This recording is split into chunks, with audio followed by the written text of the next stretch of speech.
اعوذ باللہ من الشیطان الرجیم بسم اللہ الرحمن الرحیم اللہم صلی علی محمد وآل محمد۔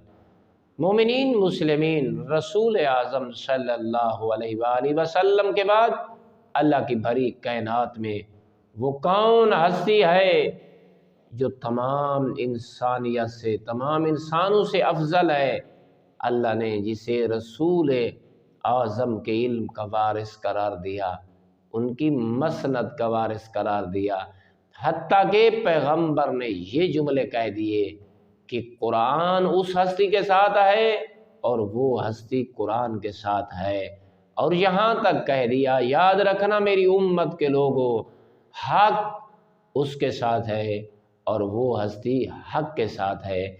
آئیے، ایک صحابی ہے جس کا صاحب کتاب نام عطا لکھتے ہیں، وہ روایت فرماتے ہیں کہ میں رسول اکرم کے بعد بی بی حضرت عائشہ کے دروازے پہ پہنچا اور بی بی سے میں نے سوال کیا، بی بی آپ بتائیں کہ آپ حرم رسول ہیں کہ رسول کے بعد اللہ کی بھری کائنات میں وہ کون سی ہستی ہے جو افضل ترین ہے؟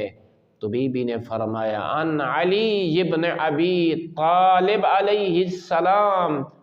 غور کریں، بی بی پھر فرماتی ہیں خیر البشر ولا یشک فیہ الا کافر۔ فرمایا وہ علی ہی ہیں جو پورے انسانوں سے افضل ہیں، جو علی علیہ السلام کے افضل ہونے میں شک کرتا ہے، کوئی بھی فرماتی ہے شک نہیں کر سکتا، شک وہی کرے گا جو کافر ہے۔ اللہ اکبر! ذرا اندازہ لگائیں کہ بی بی کیا ارشاد فرماتی ہیں، اور رسول اعظم کے بعد رسول کا کلمہ پڑھنے والوں نے رسول کے دین سے کیا ظلم نہیں کیا۔ اللہ رب العزت ہم سب کو صراط مستقیم کو ڈھونڈنے، پانے اور اسی پہ ہمارا خاتمہ فرمائے۔ والحمد للہ رب العالمین۔